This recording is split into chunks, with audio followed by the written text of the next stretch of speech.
E se o caminho que conecta uma empresa ao resto do mundo simplesmente deixasse de existir? Hoje, a gente vai analisar um cenário de crise que mostra o quanto as cadeias de suprimentos globais podem ser frágeis. É uma história sobre risco, sobre distância e sobre as decisões difíceis que precisam ser tomadas quando o mundo, de repente, parece ficar bem maior. Bora entender essa história.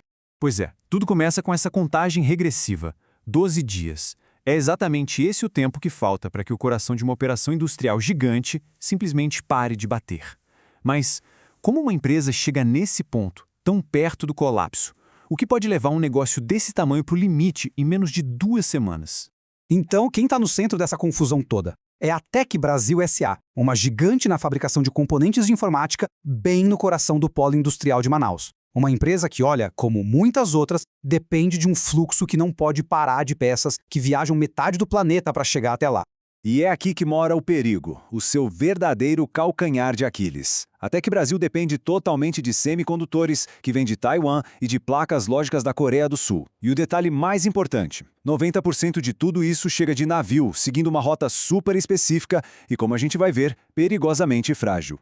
E aí, a crise estoura. Uma escalada militar lá no Oriente Médio transforma a principal rota da Tec Brasil, que passa pelo Estreito de Hormuz, numa zona de exclusão logística. O que isso quer dizer? Que por questão de segurança, nenhum navio comercial pode passar por ali. Simples assim. De uma hora para outra, o caminho que era certo e confiável sumiu. Agora, vamos ver como um único evento, lá do outro lado do mundo, começa um efeito dominó que é simplesmente devastador. E os impactos, bom, eles não são teóricos, não. Eles são imediatos, caríssimos e ameaçam a operação inteira. A primeira peça do dominó a cair é o tempo. A rota tem que ser desviada, dando a volta na África, o que adiciona, pasmem, 4.500 milhas náuticas à viagem. O que antes levava 35 dias, agora leva 50. São 15 dias a mais espera, 15 dias de pura incerteza.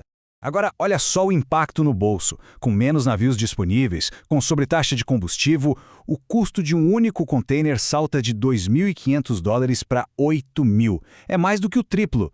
Dá para imaginar esse custo multiplicado por centenas e centenas de containers? E se parece que não dá para piorar, piora. O risco, claro, tem um preço. O seguro da carga dispara por causa de uma sobretaxa de risco de guerra. E o valor sobe impressionantes 300%. Cada pedacinho da jornada fica absurdamente mais caro. E aqui, o problema vira uma questão de sobrevivência. O planejamento da Tec Brasil tinha um estoque de segurança que cobria atrasos de no máximo 5 dias. Só que o novo atraso é de 15 dias. A matemática é cruel. A conta não fecha e a linha de produção vai parar em 12 dias.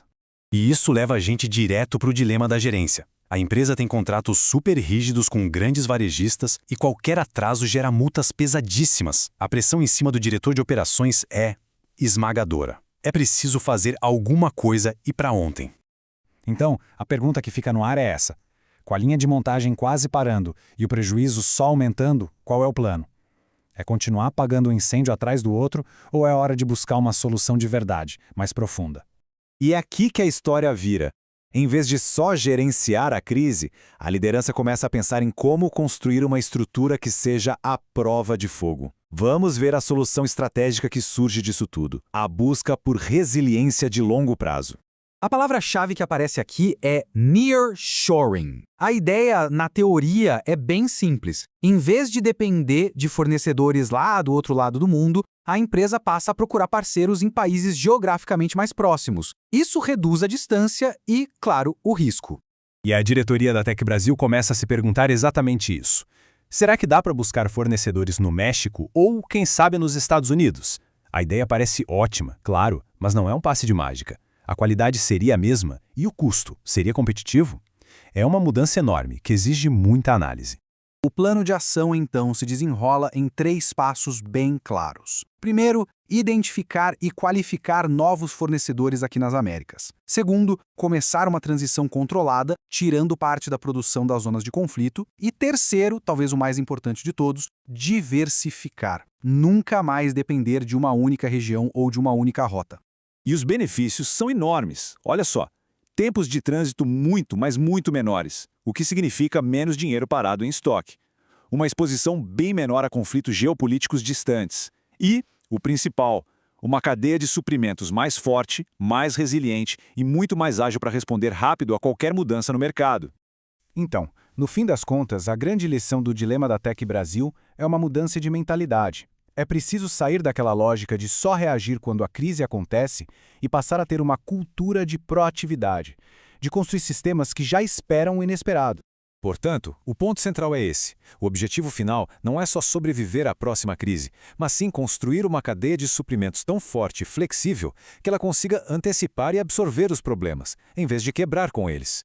E isso tudo deixa a gente com uma pergunta final para pensar. O Estreito de Hormuz da Tec Brasil foi um conflito geopolítico, mas toda a operação tem seu ponto fraco. A questão é, e a sua cadeia de suprimentos? Ela sobreviveria à sua própria crise inesperada?